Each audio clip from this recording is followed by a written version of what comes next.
শুভ দুপুর বন্ধুরা।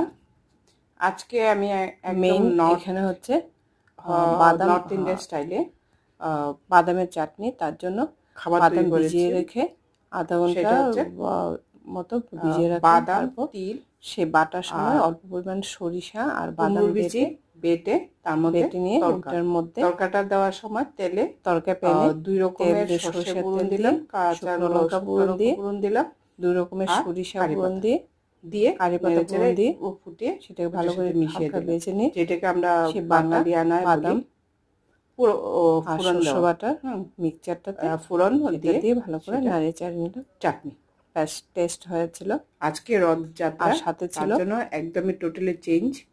তো হয়েছে পুরি, হয়েছে আলু ফ্রাই। আর আজকে বিনস এই দুপুরের মেনুতে হালকা মশলা দিয়ে আলু বিনস ফ্রাই ভাজা হয়েছিল। পুরি মানে খেতে দারুণ, তরকা দেওয়া চাটনিটার সাথে তিল, বাদাম, লুচি আর কুমড়োর বিচি চাটনি। আর বিনস আলু কেমন লাগলো খুব দারুণ করে জানাবে। বানিয়েছিল। আর লাইক শেয়ার কমেন্ট করতে ভুলবেন না। কেমন লাগলো কমেন্ট করে জানাবে। আর আমার চ্যানেলটাকে সাবস্ক্রাইব করতে টাটা, সবাই ভালো থাকবে। না, লাইক শেয়ার কমেন্টও করবে।